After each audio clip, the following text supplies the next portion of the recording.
আসসালামু আলাইকুম। আশা করছি সবাই ভালো আছেন।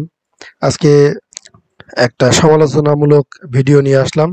স্ক্রিনে যাকে দেখতে পাচ্ছেন উনি ঢাকা বিশ্ববিদ্যালয়ের ইংরেজি বিভাগের সহকারী প্রফেসর। ওনার নাম হলো তাসনিম সিরাজ মাহবুব।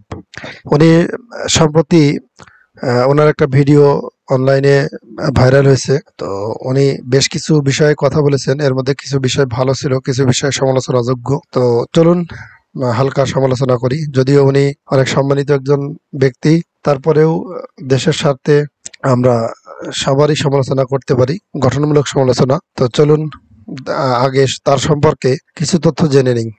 যেরকম তার শিক্ষা, কোন ইউনিভার্সিটি থেকে? Teachers college, Columbia university, country United States. 1992 সালে উনি পাশ করেছেন। এক্সপিরিয়েন্স, উনি ঢাকা বিশ্ববিদ্যালয়তে 2011 সালের 20 এপ্রিল জয়েন করেছেন, এখনো কাজ করছেন। তারপরে রিসার্চ অ্যাক্টিভিটিস, ওনার রিসার্চ অ্যাক্টিভিটিস এর ভিতরে আমরা দেখতে পাচ্ছি applied linguistic and ELT, teachers education, language skill, social act সম্পর্কে তার একটা রিসার্চ কার্যক্রম আছে। মেম্বারশিপ, কোনো মেম্বারশিপ নাই। পাবলিকেশন, ওনার আমরা দেখতে পাচ্ছি বেশ কিছু পাবলিকেশন আছে। অ্যাওয়ার্ড, কোনো পুরস্কারে তিনি ভূষিত হননি। আর তার কন্টাক্ট সম্পর্কে কিছু দেওয়া হয়েছে। তো যাই হোক, আমরা মূল ভিডিওতে চলে যাই। ফ্রিডম অফ স্পিচ মানে যা খুশি, যেখানে খুশি, যেভাবে খুশি বলার নয়। এটাও বলছি ভাষা শিক্ষক হিসাবে। তাই এটা আমাদের বুঝতে হবে যে আমরা ভাষার প্রয়োগে আমাদের একটু সংযত হওয়া দরকার। আমরা যে ধরনের শাসনতন্ত্রই চাই, যে ধরনের ইনস্টিটিউশনই চাই, আমরা যদি পরস্পরের প্রতি সম্মান রেখে কথা না বলতে পারি, তাহলে কথা বলা কিন্তু খুব ডিফিকাল্ট হয়ে দাঁড়ায়। উনি যে কথাটি বলেছেন, আমি ওনার সাথে সম্পূর্ণ একমত। বাক স্বাধীনতা মানে আসলে যদি যা কিছু বলা যেত, তাহলে আসলে আইন, তারপরে আদালত, এগুলোর কোনো কিছুর প্রয়োজন হতো না। তো চলুন দেখি আরো কিছু বলেন কিনা। আমি সেকুলারিজম নিয়ে একটু কথা বলবো।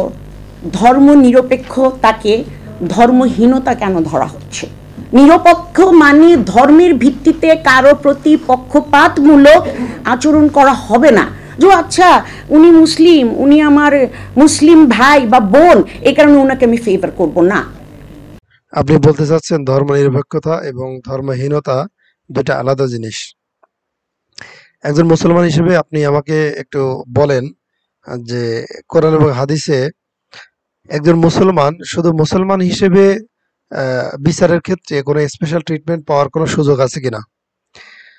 আর সবাই মিলে এই অল্প কয়েকজন ধর্ম মানে সংখ্যালঘু, তাদের পক্ষে এত কথা বলেন। মুসলমানের দেশে ধর্ম সংখ্যালঘু যারা, তাদের দিয়ে মুসলমান মানুষ, মুসলমান বাংলাদেশি যে অত্যাচারিত হয়েছে, সে সম্পর্কে তো আপনার কথা বলেন না কেন? আপনাদের শিক্ষা কি শুধুমাত্র মানে বিধর্মীদের প্রোটেক্ট করার জন্য শিক্ষা দেয়? আর কোরআন এবং হাদিস এবং রাসূল সাল্লাল্লাহু আলাইহি ওয়াসাল্লামের যে আদর্শ, সে আদর্শ কি আপনি পড়েননি? সেখানে কি সেই ইহুদি এবং একজন সাহাবী, দুইজনের বিচারের যে রায়, সেটা সম্পর্কে কি আপনি জানেন না? একজন মুসলমান আর একজন বিধর্মী, দুজনের মধ্যে বিচারের ক্ষেত্রে কোনো ধর্মীয় ফেভার পাওয়ার কোনো সুযোগ নাই। যে ন্যায়, যে যে লিগ্যাল বিচার, তার দিকে আলটিমেটলি চলে যাবে। আপনারা শুধু শুধু এই বিষয়টাকে মানুষের সামনে নিয়ে এসে বিধর্মীদের বা ভিন্ন কোনো রাষ্ট্রের দৃষ্টি আকর্ষণ, মানে তাদের দৃষ্টিতে পড়ার চেষ্টা করেন। আমার স্বামী মুক্তিযোদ্ধা, আমার পরিবারে আরো 3-4 জন মুক্তিযোদ্ধা আছেন, বীর উত্তম আছেন, শহীদ আছেন, সব আছেন। আমি স্বাধীনতা দেখেছি, যদিও খুবই ছোট ছিলাম। কথাগুলো কেন জানি একজন বিশেষ ব্যক্তির সাথে মিলে যাচ্ছে, যিনি এখন বর্তমানে বন্ধু রাষ্ট্রের কাছে অবস্থান করছে। ওনার বাবা নিয়ে অনেক অনেক রাজনীতি করেছেন। এখন আপনার কথার মধ্যে তো সেম ধরনের আপনার পরিবারের রাজনৈতিক, মানে যারা মুক্তিযোদ্ধা ছিল, স্বামী মুক্তিযোদ্ধা, কয়েকজন খেতাবপ্রাপ্ত মুক্তিযোদ্ধা, এই সেম একই অ্যাডভার্টাইজমেন্ট। আমার যে দাবিগুলি যারা নতুন সংবিধান প্রণয়ন করবেন, তার মধ্যে অন্যতম হচ্ছে আর্টিকেল 70 এবং ধর্ম নিরপেক্ষতাকে ফিরিয়ে আনা। এই এই ম্যাম মাত্র একটা দাবি করলেন, কিন্তু সেই দাবিটাও পতিত স্বৈরাচারের সাথে মিলে গেল। আহা! আচ্ছা দেখি আর কি কি বলেন আপনি। ঢাকা ইউনিভার্সিটিতেও যেখানে খুবই নমস্য ছিলাম সবার জন্য, রিসেন্টলি আমি অনেস্টলি কথা বলেছি, তাই আমাকে অনেক কিছু নাম দেওয়া হয়েছে। এর মধ্যে একটা হলো সফট আওয়ামী লীগ, ঠিক আছে? তো ভাই তোরা যারা ঢাকা ভার্সিটিতে পড়িস তোদেরকে স্যালুট ভাই, এত সুন্দর একটা শব্দ সফট আওয়ামী লীগ, মানে কিভাবে পারিস ভাই তোরা এত সুন্দর একটা শব্দ চয়ন করতে, তোদেরকে আবারও স্যালুট। আর ধর্মটা কি বলে? লাকুম দিনুকুম ওয়ালিয়া দিন। না না ম্যাডাম না, এই এই রেফারেন্স আপনি দিবেন না দয়া করে, কারণ একটু চিন্তা করে দেখুন, আপনি পুরো সূরাটা পড়েছেন কিনা আমি জানি না। এই সূরাটা নাজিল করা হয়েছে যারা কাফির মুশরিক তাদেরকে সতর্ক করার জন্য, যে আল্লাহ এবং আল্লাহ তার রাসূলের মাধ্যমে বলতেছে, হে রাসূলুল্লাহ তুমি ইয়াকে কাফেরদেরকে উদ্দেশ্য করে বলো যে তোমরা যারা ইবাদত করো আমি তার ইবাদত করি না, এবং আমি যার ইবাদত করি তুমি তার ইবাদত করো না, তোমরা তার ইবাদত করো না। তো এই কথাগুলো বলার পরে সর্বশেষে আহ, উনি বলেছেন যে তোমাদের যে কর্মফল সেটা তোমাদের জন্য এবং আমার যে কর্মফল সেটা আমাদের জন্য। হ্যাঁ, লাকুম দীনুকুম ওয়ালিয়া দিন, এই কথার অর্থ হচ্ছে তোমার দিন তোমার জন্য এবং আমার দিন আমার জন্য। তো এই কথাটা সম্পূর্ণটাই হলো যারা পথভ্রষ্ট কাফির মুশরিক তাদের উদ্দেশ্যে। তো ম্যাডাম কি বাংলাদেশের সমস্ত মুসলমানদেরকে কাফির মুশরিক মনে করতেছেন? এই কথাটা তো কাফির মুশরিকদের জন্য প্রযোজ্য। ম্যাডাম আপনার এই রেফারেন্সটাও কিন্তু নির্দিষ্ট দলের সাথে মিলে গেল। আমি ইউনিভার্সিটিতে আমার ক্যারিয়ার শুরুর দিকে আমি এক জায়গায় গিয়ে জিজ্ঞেস করেছি যে ভাই নামাজের ওয়াক্ত হয়ে গেছে, পশ্চিমটা কোন দিকে? বলেছে আপনি নামাজ পড়বেন? উনি ওনার ভিডিওতে এক জায়গায় বলেছেন উনি প্র্যাকটিসিং মুসলিম। তো একজন প্র্যাকটিসিং মুসলিম আহ, পশ্চিম চিনে না বা পশ্চিম জানে না, এটা খুবই হাস্যকর একটা ব্যাপার না? আপনারাই বিচার করুন। আমি বললাম জি। বলে কি আপনি না ইংরেজ? মানে আমরা যারা ইংলিশ ডিপার্টমেন্টে পড়ি তাদের নাম ইংরেজ। অন টপ অফ দ্যাট আমি সো কল পর্দা করি না, আমার চুল কাটা এটা ডিফারেন্ট ইস্যু যে আমি হেলথ রিজনে কেটেছি, আমাদের এগুলো জানার দরকার নেই। ম্যাডাম দয়া করে সো কল্ড পর্দা বলতে কি বোঝায় আমাদের সবাইকে একটু বুঝিয়ে বলবেন। আমরা আপনার ছাত্র তো বুঝতে পারি না আসলে। আর হেলথ রিজনে আপনি চুল কাটতে পারেন, কোনো অসুবিধা নেই, কিন্তু সেই চুলও আপনার দেখানোর অনুমতি কি ইসলাম দেয়? আপনি তো একজন মুসলিম নারী, মুসলিম নারীর কি চুল প্রকাশ্যে দেখে বেড়ানোর কোনো সুযোগ আছে? ইসলামকে সমালোচনা করতে গিয়ে আপনি এমন এমন কথা বলে ফেলেন, খুবই হাস্যকর। আমাদের ধর্ম আমাদেরকে শিখিয়েছে অন্যায়ের প্রতিবাদ করা, আমরা কি করি? আপনারা এতদিন ভয় কথা বলতে পারেননি, আমি তো বলতে পেরেছি। আমি তো 2002 সাল থেকে কথা বলে আসছি, যখন বিএনপি সরকারের আমলে আমাদের শামসুন্নাহর হলে মেয়েদের উপর অতর্কিতে হামলা করা হয়েছিল। আহারে প্রতিবাদী মানুষ, কি একটা অবস্থা বলেন তো। 2002 সালে উনি প্রতিবাদ করেছেন যখন শামসুন্নাহার হলে হামলা হয়েছে। আর যখন 5ই আগস্ট হামলা হয়, হেফাজতের উপর হামলা হয়, ছাত্রদল, ছাত্র শিবির বা আদার্স ছাত্র সংগঠন, গণ অধিকার পরিষদ, ছাত্র অধিকার পরিষদ, হ্যাঁ এদের উপরে যখন হামলা হয় তখন ওনার প্রতিবাদ শোনা যায় না। কি একটা আশ্চর্য, তাই না? আমরা ইসলাম নিয়ে কথা বলি, রাষ্ট্রধর্ম ইসলাম চাই, ইসলামে যেগুলো হারাম করেছে আমরা কি সেগুলো হারাম মানি? ম্যাডাম কিন্তু আবার ফাউল করলেন। এভাবে ফাউল করতে থাকলে কিন্তু লাল কার্ড খেয়ে যেতে পারেন। আপনি নিজেই পর্দার বিধান মানতেছেন না, ইসলামের সবচেয়ে গুরুত্বপূর্ণ একটা ফরজ বিধান যেটা মহিলাদের উপর অর্পিত, আপনি তো সেটাই মানতেছেন না। আর মানুষ সবগুলো ফরজ মানতেছেন নাকি মানতেছে কিনা সেটা নিয়ে আপনি আপত্তি তুলতেছেন। আমরা কতজন হালাল রুজি খাই? আমি তো বুকে হাত দিয়ে বলতে পারি যে আমার আমার প্রত্যেকটা পয়সা হালাল রোজগারের। কজন বলতে পারেন? মসজিদের ইমাম সাহেব যদি এটা বলতে পারতেন তাহলে বায়তুল মোকাররম ইমাম সাহেব পালিয়ে যেতেন না। ম্যাডাম আল্লাহ দুনিয়াতে জাকাত ফিতরা এগুলোর পদ্ধতি কেন দিয়েছে জানেন? একজন মুমিন বান্দা যে প্রাণপণ চেষ্টা করে যাচ্ছে কোরআন এবং হাদিস অনুযায়ী চলার, সেই অনুযায়ী উপার্জন করার সৎ পথে, কিন্তু তারপরেও দেখা যাচ্ছে কি বিভিন্ন পরিস্থিতি সিচুয়েশন তার কারণে একজন মানুষের একজন ইমানদারের অর্থের মধ্যেও অসৎ অর্থ বা হারাম অর্থ ঢুকে যেতে পারে। আর এই কারণে আল্লাহ এই জাকাত, ফিতরা, কুরবানি এগুলোর সিস্টেম রেখে দিয়েছে। আর আপনি বুক হাত দিয়ে বলে দিচ্ছেন যে আপনি আপনি সমস্ত টাকা হালাল পথে আয় করছেন। বিশেষ বিশেষ যাদের পক্ষে কথা বলতেছেন আপনি, তাদের কাছ থেকে বা তাদের ফেভারে যে টাকাগুলো আয় করেছেন সেগুলো কি হালাল? যদি হালাল হয়ে থাকে তাহলে কোন হাদিসের বলে সেগুলো হালাল? একটু কাইন্ডলি বলে যাবেন। আর সবচেয়ে বড় কথা, বাইতুল মোকাররমের যে পলাতক আহ, কি বলে পলাতক হুজুর রুহুল আমিন সাহেব, ওনাকে যদি আপনি হুজুরদের আইডল ধরেন তাহলে আপনি চরম ভুলের মধ্যে আছেন। আপনি এই ভুল ধারণা থেকে বের হয়ে আসেন। ওনাকে হুজুর বলা খুব মুশকিল, কারণ হচ্ছে একটা কথিত স্বৈরাচার কর্তৃক নিয়োগকৃত একজন হুজুর যে অন্যায়ের প্রতিবাদ করার মতো ক্ষমতা রাখে না। হ্যাঁ, তারপরে তাদের পক্ষে এমপি হওয়ার জন্য আবেদন করেছিল। এরকম একজন ব্যক্তিকে আপনি হুজুরদের স্ট্যান্ডার্ড ধরলে তো হবে না। যেসব হুজুর কোরআন এবং হাদিসকে প্রতিষ্ঠা করার জন্য ফাঁসি মঞ্চে চড়তেছে, গুলি খাচ্ছে, শহীদ হচ্ছে, মারা যাচ্ছে, তাদের সাথে তুলনা করেন না কেন? তাদের বিচার বিশ্লেষণ করেন না কেন? কারণ আপনাদের চোখে ওরা মানুষই না। দয়া করে আপনি এই ভুল ধারণা থেকে বের হয়ে আসেন। তো আমরা টুপি পরব আর অনেক কিছু করব যেগুলো ইসলামের দৃষ্টিতে নফল এবং মুস্তাহাব, আমরা সেগুলো নিয়ে খুব ব্যস্ত। কিন্তু সত্যি কথা বলা আমরা কনসার্ন না, হালাল রোজগার করা আমরা কনসার্ন না, আমরা মুস্তাহাব নিয়ে টানাটানি করছি। খুবই দুঃখজনক। ম্যাডাম, আপনার ধারণা আবারও ভুল প্রমাণ করতে হচ্ছে, কারণ যারা ইসলামিক আন্দোলনের সাথে জড়িত, যারা ইসলামকে প্রতিষ্ঠা করার জন্য সার্বিকভাবে চেষ্টা করে যাচ্ছে, ইসলামের প্রতিষ্ঠা করার যে চেষ্টা তা ফরজ এবং সবাই সেই চেষ্টা করেই যাচ্ছে। আর দাড়ি টুপি এগুলা নিয়ে আসলে সমাজে এত বেশি জোরালো কিছু নাই যেটার জন্য সরকার বা সরকারের বিপক্ষে গিয়ে গুলি খেতে হবে। এরকম সিচুয়েশন কখনো দাড়ি টুপির জন্য হয় না।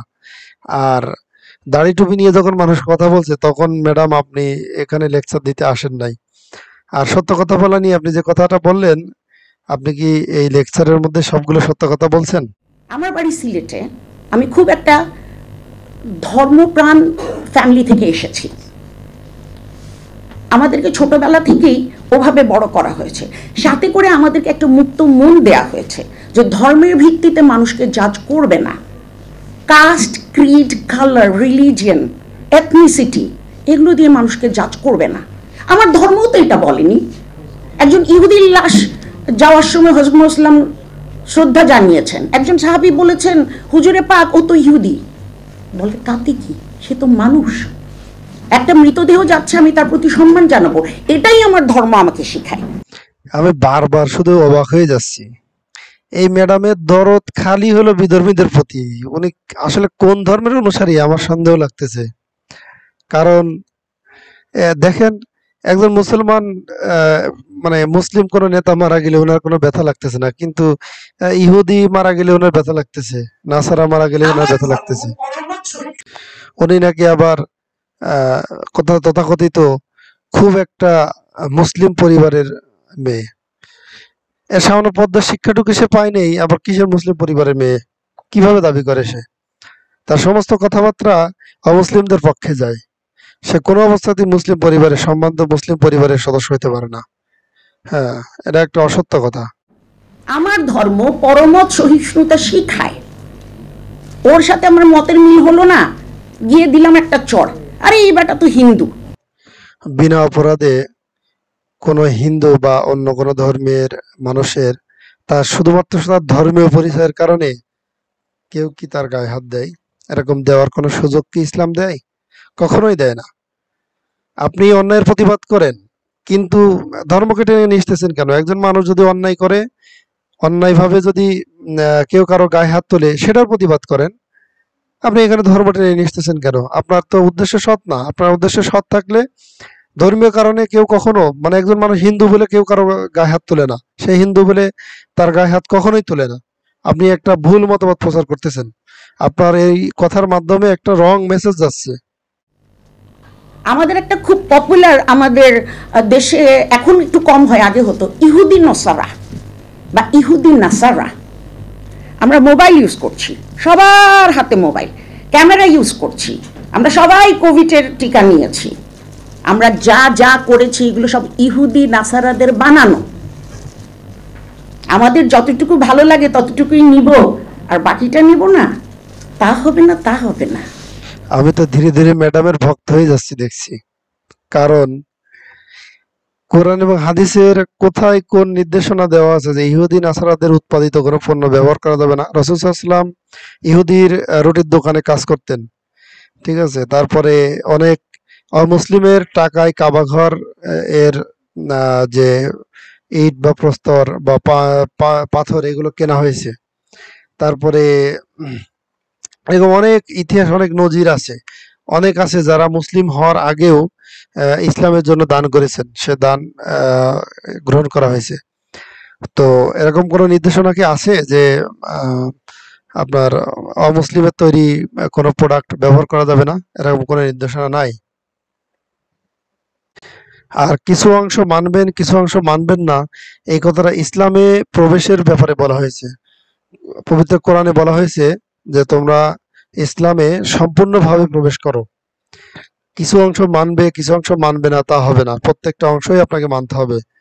তো আপনি মানে মুসলমানদের জন্য যেই বিষয় প্রযোজ্য, যেই কথা মুসলমানদের উদ্দেশ্যে, সেটা বলতেছেন হলো আহ কি বলে হিন্দুদের বা নন মুসলিমদের উদ্দেশ্য করে, আর নন মুসলিমদের যে বিষয়গুলো সেগুলো মুসলিমদের উদ্দেশ্য করে বলতেছেন। আমি বুঝলাম না, কোনো তাল গোল খুঁজে পাচ্ছি না আমার।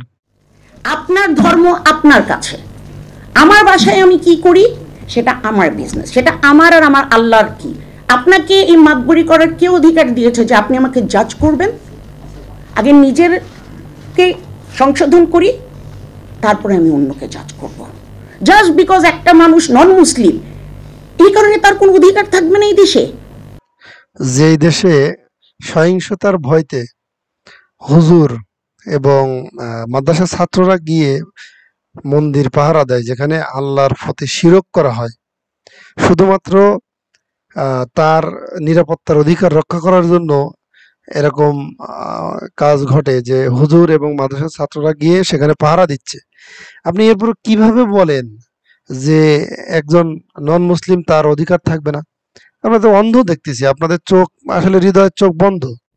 এটা সমস্যা হচ্ছে কি, আমরা আসলে সার্টিফিকেট নেই, লেখাপড়া শিখে, যেটার জন্য আমি একজন শিক্ষক হিসেবে লেখাপড়া করাই, শিক্ষকতা করাই আলোকিত মানুষ তৈরি করার জন্য, কাগজের সার্টিফিকেট দেওয়ার জন্য না।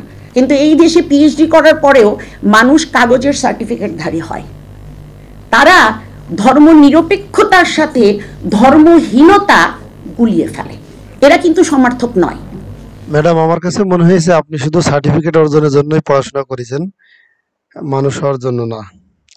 যে কারণে আসলে আপনার সমস্ত কথাবার্তা এমন হয়ে গেছে যে আপনার স্বজাতি এবং আপনি মুসলিম হয়েও মুসলমানের পক্ষে বিচার করতে পারেন না। ইসলাম যে প্রকৃত আম, সত্যের মাপকাঠি বা সত্যের মানদণ্ড, এটা আপনি এখনো এই জ্ঞান অর্জন করতে পারেন না। এই জন্য আপনার সমস্ত লেখাপড়া বৃথা, আপনার সার্টিফিকেটও বৃথা।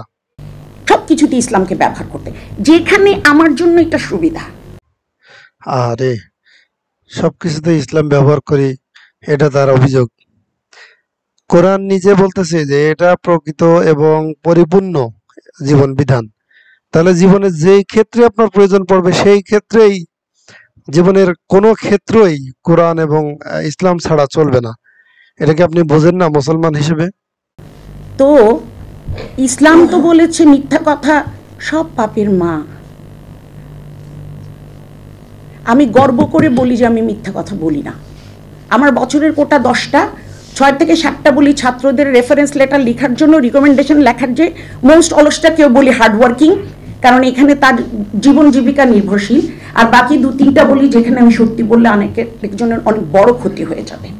তা আমি তো বুকে হাত রেখে বলতে পারি যে আমি মিথ্যা কথা বলি না। নিজের কথায় নিজেই ফেঁসে গেলেন।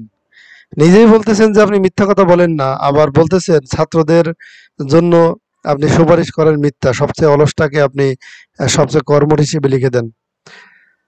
আবার বলতেছেন কি তা এটা তাদের রিজিকের সাথে সম্পর্কিত। রিজিক কি আপনার কথার উপরে ভিত্তি করে হয়? রিজিক হয় আল্লাহর সিদ্ধান্তের উপরে।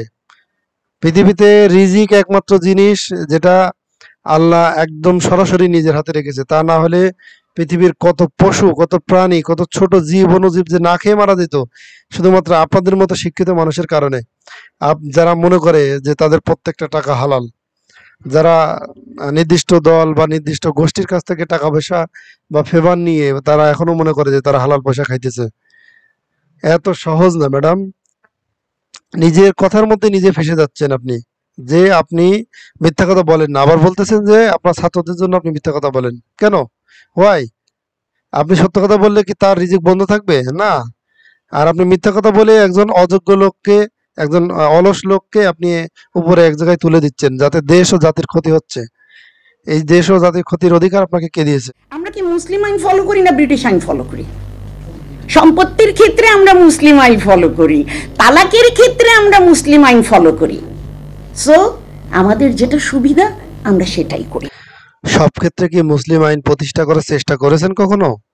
যারা চেষ্টা করে তাদেরই তো জঙ্গি বলে দেশ থেকে তাড়ানো, ফাঁসি দেওয়া, তারপরে গুলি করে গুম করা, হত্যা করা, এসব কাজে ব্যস্ত হয়ে যাবেন। ভালো হয়ে যান। আপনাদের সবকিছু প্রকাশ হয়ে যাচ্ছে আস্তে আস্তে। এই আন্দোলনের একটা অন্যতম স্পিরিট ছিল বিভক্তি নয়, একাত্মতা, সমঝোতা। আন্দোলন শেষ হয়ে গেছে। আমি এটাকে দ্বিতীয় স্বাধীনতা বলতে রাজি না, কারণ স্বাধীনতা অনেক বড় জিনিস, যেটা হয়তো আপনারা দেখেননি তাই বুঝতে পারছেন না। এই বিষয়ে বইটই পড়লে বুঝতে পারবেন।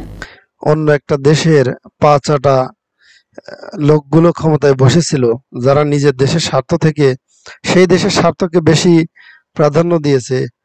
হ্যাঁ, কার্যত তাদের লোক দিয়ে আমরা শাসিত ছিলাম।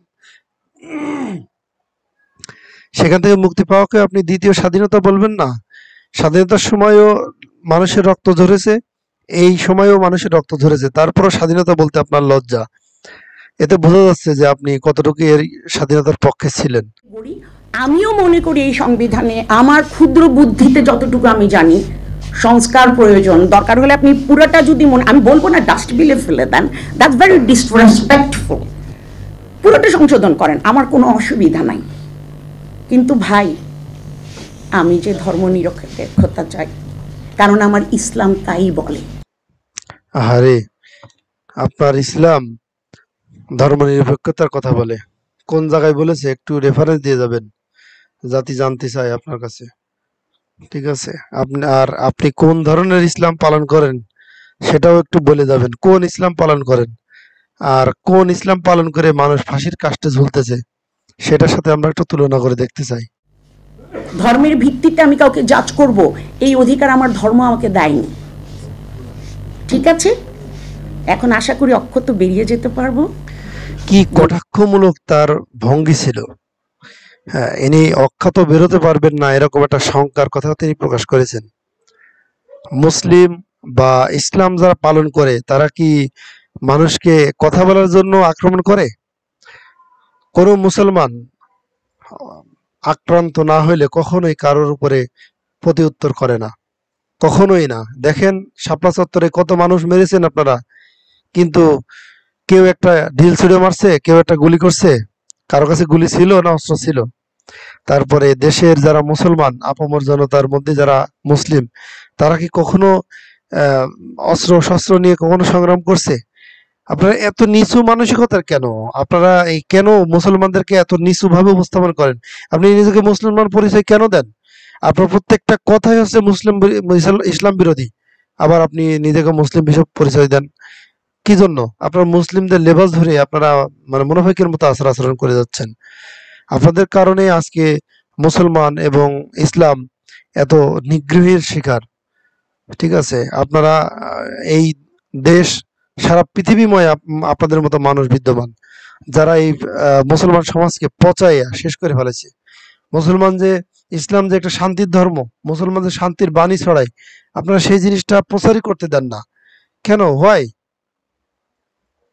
আশা করছি ভালো থাকবেন এবং এই ধরনের কার্যক্রম বন্ধ করবেন। আপনার যেটা ভালো লাগে না আপনি বলবেন, কিন্তু ইসলামকে পচায় না। আপনি নিজেই পরিচয় দিচ্ছেন আপনি মুসলমানের পরিবারের সন্তান, কিন্তু এইভাবে ইসলামকে পচাই আর মনে করেন যে অন্যের কাছে ভালো হওয়ার চেষ্টা করবেন না। আপনার যেখানে সমস্যা হয়েছে স্পেসিফিকলি কথা বলবেন। আপনার কথার মধ্যে কোনো স্পেসিফিকিটি নাই যে স্পেসিফিকলি কোথায় কোন সমস্যা করা হয়েছে সেটার উত্তর আপনি দিতে পারবেন না যে এই কারণে আমি এই কথাগুলো বলেছি। ঠিক আছে? ভালো থাকবেন। আল্লাহ হাফেজ।